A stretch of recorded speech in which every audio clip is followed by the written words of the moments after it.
घेतो, सरपंच म्हणून नवराज करत असतो. 300 वर्षापूर्वी आमच्या अहिल्यादेवी होळकरांनी कसे निर्णय घेतले असतील तेच सांगतो तुम्हाला. न्याय द्यायला उशीर होऊ नये ही परिस्थिती अहिल्यादेवी होळकरांनी निर्माण केली होती. मित्रांनो, हे ताकदीचं काम या देशामध्ये अहिल्यादेवी होळकरांनी निर्माण केलं.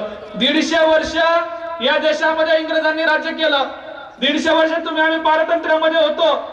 ज्यावेळेस सुरुवातीला इंग्रज या भारतात आले होते त्याच वेळेस अहिल्यादेवी होळकरांनी सांगितलं होतं, इंग्रज हा हसवरासारखा गोडबोले आणि धूर्त आहे, त्याच्यावर विश्वास ठेवू नका, तो तुम्हाला जवळ करून गुदगुल्या केल्याशिवाय मारेल, त्याच्यावर विश्वास ठेवू नका. म्हणजे इंग्रजांवर विश्वास ठेवू नका हे अनेक लोकांना, देशातल्या अनेक राजांना अहिल्यादेवी होळकरांनी सांगितलं होतं. जर आमच्या अहिल्यादेवी होळकरांचं त्या काळात इथल्या राजा महाराजांनी ऐकलं असतं, पेशव्यांनी ऐकलं असतं तर 150 वर्ष काय 5 वर्ष सुद्धा इंग्रज भारतात राज्य करू शकले नसते.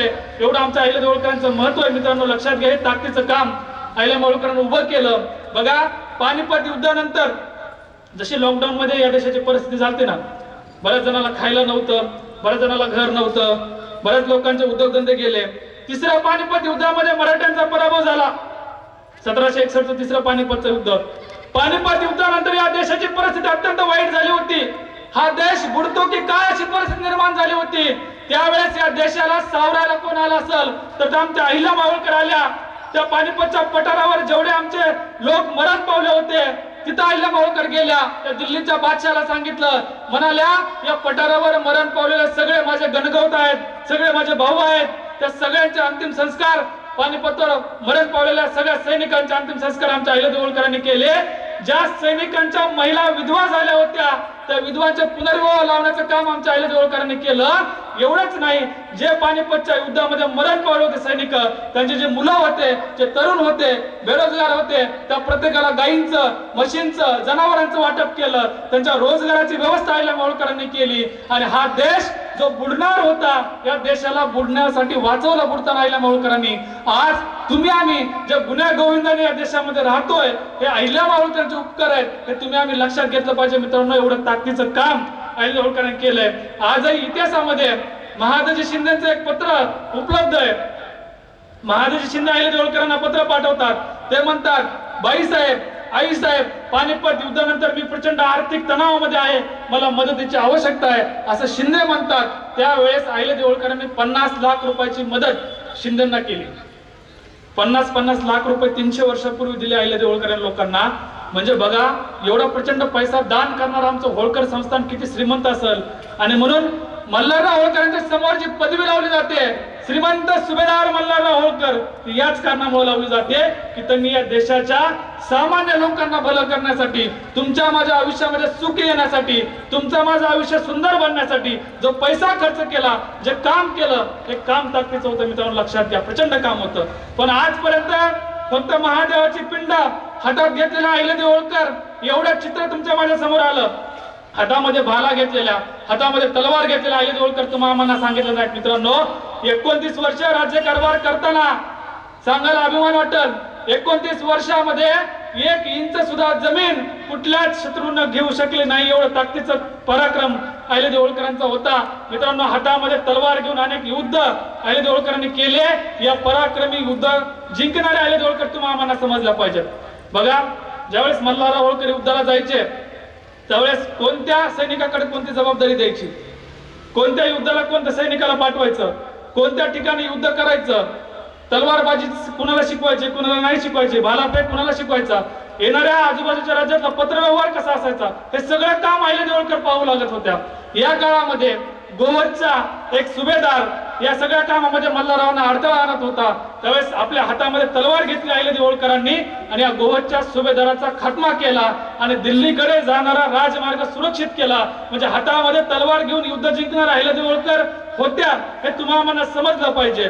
पुढे जाऊन एक रामपुऱ्याचे चंद्रावत होते, त्यांनी अगोदर होळकरांचं मांडलिक होतं मान्य केलं होतं, पण मल्हारराव होळकरांच्या मृत्यूनंतर ते अहिल्यादेवी होळकरांवर चालून येऊ लागला, होळकरांना आक्रमण करू लागला. त्यावेळेस अहिल्यादेवी होळकरांनी आपले जे सैनिकाचे प्रमुख होते शरीफबाईंना सोबत घेतलं, स्वतः युद्धाचं संचलन केलं, स्वतः कधी घोड्यावर, कधी हत्तीवरून, कधी भाला घेऊन, कधी तलवार घेऊन युद्ध केलं आणि तब्बल 3 ते 4 वेळा त्या चंद्रावताचा पराभव केला अहिल्यादेवी होळकरांनी. हातामध्ये तलवार घेऊन युद्ध जिंकणाऱ्या अहिल्यादेवी होळकर तुम्हाला आम्हाला समजल्या पाहिजेत. अशीच परिस्थिती निर्माण झाली. राघोबा पेशवा नावाचा एक पेशवा, हा पेशवा काय पराक्रमी नव्हता, त्यानं आपल्या आयुष्यामध्ये कधीच कुठला पराक्रम केला नव्हता. हा राघोबा पेशवा 50,000ची फौज घेऊन अहिल्यादेवी होळकरांवर चालून आला. त्याच्या डोक्यात एकच, आता होळकरांचं हे संस्थान खूप मोठं आहे, खूप श्रीमंत आहे, आपल्याला मिळू शकतं, ही संपत्ती मिळू शकते. त्याला वाटायचं अहिल्याबाई होळकर या स्त्री आहेत, त्या कुठे राज्य करू शकत असतात का, हे राज्य आपण सहज मिळवू, हे राघोबाच्या डोक्यामध्ये. त्याने इतर कुठेच देशात पराक्रम केला नव्हता. 50,000ची फौज घेऊन आला. परिस्थिती खूप वाईट होती मित्रांनो, लक्षात घ्या. अहिल्यादेवी होळकर खऱ्या समजून घ्यायच्यात ना तुम्हाला. परिस्थिती किती जरी बिकट असली, किती जरी अडचणी असल्या, तरी खंबीर उभं राहायचं असतं. त्या अहिल्यादेवी होळकरांच्या चरित्रातून तुम्ही शिकू शकता मित्रांनो. काही महिन्यापूर्वी त्यांचा मुलगा वारला, मालेराव होळकर. अशा परिस्थितीमध्ये एक शत्रू 50,000ची फौज घेऊन आपल्यावर चालून येतोय. आपल्या सैनिकांचे प्रमुख तुकोजी बाबा सगळं सैन्य घेऊन युद्धावर निघून गेलेत. आज राज्यामध्ये आपल्याकडे सैनिक नाही. अशा परिस्थितीमध्ये या परिस्थितीला तोंड कसं द्यायचं अहिल्यादेवी होळकरांकडून शिका मित्रांनो. अहिल्यादेवी होळकरांना पत्र पाठवलं राघोबाने, तुम्ही एक पुत्र दत्तक घ्या, हे राज्य आमच्या हवाली करा आणि तुम्ही तीर्थक्षेत्रावर निघून जावा. हे पत्र जसं अहिल्यादेवी होळकरांच्या हातामध्ये पडलं, अहिल्यादेवी होळकरांचा राग अनावर झाला. त्यांनी राघोबाला परत पत्र पाठवलं आणि सांगितलं, युवराज खंडेरावाची पत्नी म्हणून, युवराज मालेरावाची आई म्हणून, श्रीमंत सुभेदार मल्हारराव होळकर ज्यांनी तुमची पेशवाई वाचवली, त्या सुभेदाराची सून म्हणून या राजगादीवर बसण्याचा सर्वस्वी अधिकार माझा आहे. तुम्ही हे राज्य हिरावून घेणारे कोण? तुम्हाला जर युद्ध करायचं असेल तर या, आमच्या महिला हातामध्ये तलवार आणि भाला घेऊन तुमच्या सोबत युद्ध करायला तयार आहेत. असं बाजर राघोबा पेशवाला ठणकावून अहिल्यादेवी होळकरांनी सांगितलं. तरी राघोबा ऐकायला तयार नव्हता. त्याच्या डोक्यातून जाईनाच झालं, हे राज्य आम्हाला मिळवायचंय, स्त्री कुठे राज्य करू शकते का? मग तो तरी देखील पुढे आला फौज घेऊन. अहिल्याबाईने त्याला परत पत्र पाठवलं. त्याला सांगितलं, राघोबा लक्षात ठेव, तुला युद्ध करायचंय ना तर कर, आम्ही युद्धासाठी तयार आहोत. पण एक लक्षात ठेव, तुझं आणि माझं जर युद्ध झालं, तुझं आणि आमच्या महिलांचं जर युद्ध झालं तर इतिहासामध्ये नोंद होईल. जर तू जिंकलास तर इतिहास म्हणेल एका स्त्रीला हरवलं. पण लक्षात ठेव, तू जिंकणार नाहीस. आम्ही जर तुला हरवलं तर देशभरात तुला तोंड दाखवायला जागा राहणार नाही. लक्षात ठेव राघोबा. आणि जर यायचंच असेल तर ये, क्षिप्रा नदीच्या अलीकडे पाय जरी ठेवलास तरी नाही, नाकात मेचकूड घालून मारला तर नाव होळकरांची सून लावणार नाही. असं जरा उत्तर अहिल्यादेवी होळकरांनी राघोबाला दिलं. राघोबाच्या लक्षात आलं अहिल्यादेवी होळकरांसोबत लढून उपयोग नाही. अहिल्यादेवी होळकरांच्या पायावर येऊन माफी मागितली राघोबांना आणि म्हणाला की मालेरावांचा मृत्यू झाल्यामुळे तुमची विचारपूस करायला आलोय. युक्तीच्या जोरावरही युद्ध जिंकता येतं. त्या काळात पूर्ण देशभरामध्ये ही गोष्ट पसरली, बाबा या भारत देशामध्ये अहिल्यादेवी होळकर ताकदीच्या महाराणी आहेत, पराक्रमी महाराणी आहेत, त्यांच्या नादाला कुणी लागू नाही. मित्रांनो, इंग्रज सुद्धा भ्यायचे, सगळे राजे महाराजे भ्यायचे. म्हणून मी सांगतोय, 29 वर्ष राज्य कारभार केला पण 1 इंचही जमीन शत्रूला घेऊ दिली नाही. एवढा मोठा पराक्रम तुम्हाला या देशामध्ये दुसरा भेटू शकत नाही. 63व्या वर्षी हातामध्ये तलवार घेऊन युद्ध केलं आमच्या अहिल्यादेवी होळकरांनी. 63 वर्षाच्या आज तुमच्या माझ्या घरातल्या आजी आजोबांना हलता येत नाही. 63व्या वर्षी तलवार घेऊन अहिल्याबाई होळकर युद्ध करत होत्या. किती पराक्रमी असतात. त्यांच्याकडून तुम्ही आम्ही चांगल्या आरोग्यासाठी आदर्श घेऊ शकतात. लक्षात घ्या, इतिहासाच्या नोंदीनुसार अहिल्याबाई होळकर जो भाला वापरायच्या त्याचं वजन 30 ते 65 किलोच्या दरम्यान होतं असं इतिहासकार सांगतात. 30 ते 65 किलोच्या दरम्यान. 30 किलो असू शकतो, 45 किलो असू शकतो, 50 किलो, 65 किलो. आपण कमीत कमी 30 किलो धरत ना. 30 किलोची तलवार जर तुमच्या हातात दिली, तुम्हाला हलवता तरी येईल का? 30 किलोची तलवार घेऊन युद्ध लढणारे अहिल्यादेवी होळकर किती पराक्रमी असतात. लक्षात घ्या. आता मागे 2 वर्षापूर्वी एक फोटो आला बघा अहिल्यादेवी होळकरांचा. तो फोटो घरोघरी लावा. हत्तीवर बसलेला अहिल्यादेवी होळकर, हातामध्ये भाला घेतलेला तर तलवारबाजी करायला. दुसरा एक फोटो इतिहासामध्ये आहे. इंग्रजांचे अधिकारी आलेले आहेत, अहिल्यादेवी होळकरांना वाकून मुजरा करतात आणि त्यांच्याकडून मार्गदर्शन करतात. तुम्हाला जे इंग्रज खूप पराक्रमी वाटतात ना, हुशार वाटतात ना, तर इंग्रजांबद्दल सांगतो. इंग्रजांनी आपल्या राज्यामध्ये जे नियम वापरले, आर्थिक योजना ज्या आणल्या, हा सगळा त्यांनी अहिल्यादेवी होळकरांच्या राज्याचा अभ्यास केला होता. अहिल्यादेवी होळकरांकडून त्यांनी मार्गदर्शन घेतलं आणि आपल्या राज्यामध्ये योजना चालवल्या. आणि आज देशामध्ये ज्या हजारो योजना चालू आहेत इंग्रजांच्या माध्यमातून ज्या चालू आहेत ना त्या हजारो योजनांची देणगी जर कुणाची असेल तर त्या आमच्या अहिल्या होळकरांची. हे काम तुम्ही आम्ही कुठेतरी लक्षात घेतलं पाहिजे. प्रचंड ताकदीचं काम आहे. मी जे तुम्हाला अहिल्या होळकर सांगायला ना ते फक्त 10%. तुम्ही पुस्तकं घ्या, जयंतीच्या माध्यमातून तुम्ही आम्ही पुस्तक वाचली पाहिजेत. आज तुमच्याकडे मोबाईल आहे, तुम्ही 2, 3 तास 4 तास 5 तास मोबाईल मध्ये दडून असतात. 5 मिनिटं फक्त अहिल्या होळकरांचा इतिहास वाचा. आम्ही जे वक्ते आज या महाराष्ट्रामध्ये काम करतोय त्यांचा एखादा व्हिडिओ 1 मिनिटाचा बघा, तुम्हाला अहिल्या होळकरांचा इतिहास समजेल, मल्हारराव होळकरांचा इतिहास समजेल. छत्रपती शिवाजी महाराजांचा उल्लेख इथं केला होता. साहेब सांगत होते शिवाजी महाराजांबद्दल. छत्रपती शिवाजी महाराजांचं हे स्वराज्य महाराष्ट्राच्या बाहेर उत्तर हिंदुस्थानामध्ये आणि उत्तर हिंदुस्थानाच्या बाहेर पाकिस्तानच्या अटक किल्ल्यापर्यंत या स्वराज्याचा भगवा जर कुणी फडकवला असेल तर ते आमचे सुभेदार मल्हारराव होळकर आणि तुकोजी होळकरांनी फडकवलाय. बघा मित्रांनो, तुकोजीराव होळकर त्या अटक किल्ल्यावर 1.5 वर्ष होते वास्तव्यात. भगवा झेंडा फडकवलेला होता. 1.5 वर्ष तुकोजीराव होळकर त्या किल्ल्यावर होते. आणि ज्या वेळेस या भारतावर आक्रमण झाली आहेत त्यावेळेस त्या अटक किल्ल्यामधून कुणी ना कुणी यायचं. तो मार्ग होता भारतावर आक्रमण करायचा. तुकोजीराव होळकर या सगळ्यांचा बाप ज्या काळापर्यंत त्या किल्ल्यावर होता त्या काळात एकही आक्रमण या भारतावर झालं नाही. भारत देशाचं संरक्षण करण्याचं काम आमच्या होळकरांनी केलं. हे लक्षात घ्या. ताकदीचं काम या होळकरांनी देशामध्ये उभं केलंय. आज रेल्वेच्या माध्यमातून पूर्ण देशामध्ये या देशाचा विकास होतोय. लाखो लोकांना रोजगार या रेल्वेच्या माध्यमातून उभा राहतोय. या भारत देशाची पहिला रेल्वे रूळ इंदोर ते खांडवा, इंदोर ते महेश्वर हा पहिला रूळ या भारत देशातला इंग्रजांनी कुणाच्या माध्यमातून उभा केला तर आमच्या होळकरांच्या माध्यमातून उभा केला. होळकरांनी इंग्रजांना कर्ज दिलं म्हणून हा रेल्वे रूळ उभा राहिला आणि आज देशात रेल्वेचं जाळं तयार होऊन या भारत देशाचा सुख समृद्धी होते. हे काम होळकरांनी केलं. मित्रांनो लक्षात घ्या. आशिया खंडातला पहिला मोफत उपचार करणारा दवाखाना या देशामध्ये आमच्या होळकर घराण्याने उभा केला. लक्षात घ्या. आज तुम्हाला मोफत दवाखाने जागोजागी दिसत आहेत पण ही सुरुवात कोणी केली असेल तर ते आमच्या होळकर घराण्याने केली आहे. हे ताकदीचं काम आमच्या होळकरांनी, अहिल्याबाई होळकरांनी, मल्हारराव होळकरांनी करून ठेवलंय.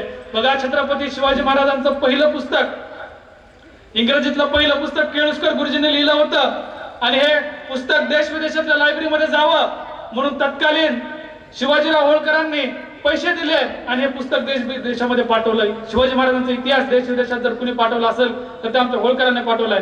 महामानव महात्मा फुले साहेबांनी छत्रपती शिवाजी महाराजांची समाधी रायगडावर जाऊन शोधली आणि पहिली शिवाजी जयंती साजरी केली. पण जी समाधी शोधली होती ती अगोदरच्या काळामध्ये बांधण्याचं काम जर कोणी केलं असेल तर ते आमच्या होळकरांनी पैसे देऊन ते बांधली. शिवाजी महाराजांची समाधी बांधण्याचं काम देखील आमच्या होळकरांनी केलं. हे ताकदीचं काम या देशामध्ये उभं केलंय.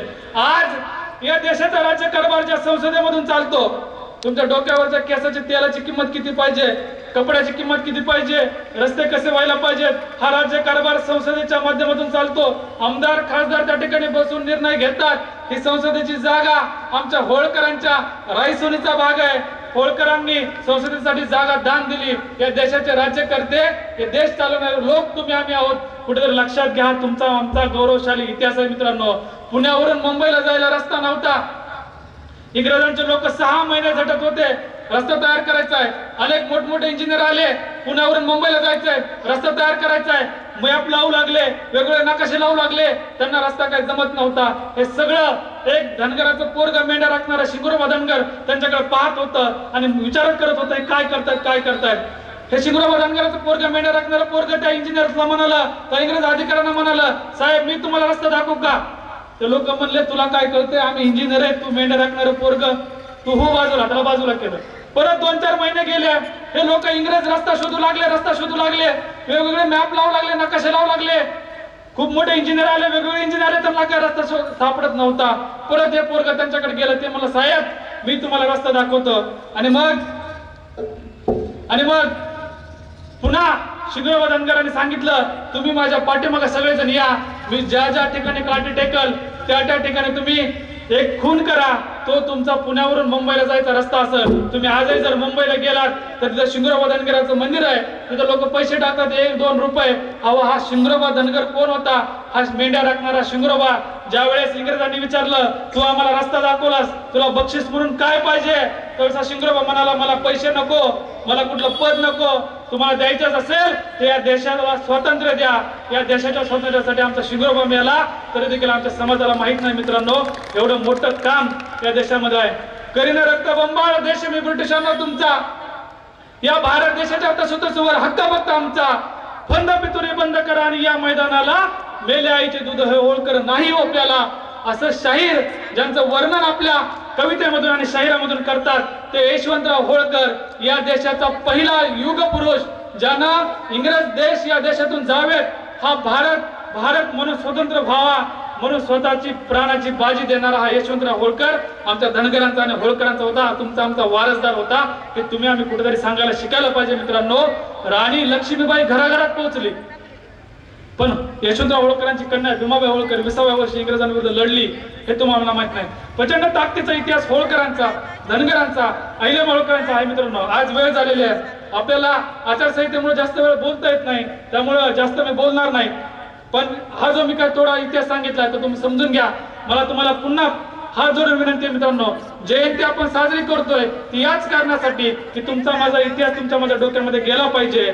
आणि या माध्यमातून इथून जाताना एक विचार घेऊन जा, माझ्या माता माऊलींना, तुम्ही माझ्या आईसारख्या बहिणीसारख्या आहेत, तुम्हाला हात जोडून विनंती आहे, तुमच्या डोक्यामध्ये जर प्रकाश पडला तर माझ्या समाजातलं एक कुटुंब सुधारतं, तुमच्या डोक्यामध्ये जर प्रकाश पडला तर फक्त तुम्ही सुधारतात. पण माता माऊलींना समजणं खूप गरजेचं आहे. ताकदीनं तुम्ही आम्ही एकत्रित राहूत आणि समाजाचे प्रश्न सोडवत राहूत. आम्ही महाराष्ट्राच्या कानाकोपऱ्यामध्ये समाजाचं काम करतोय, समाजाचे वेगवेगळे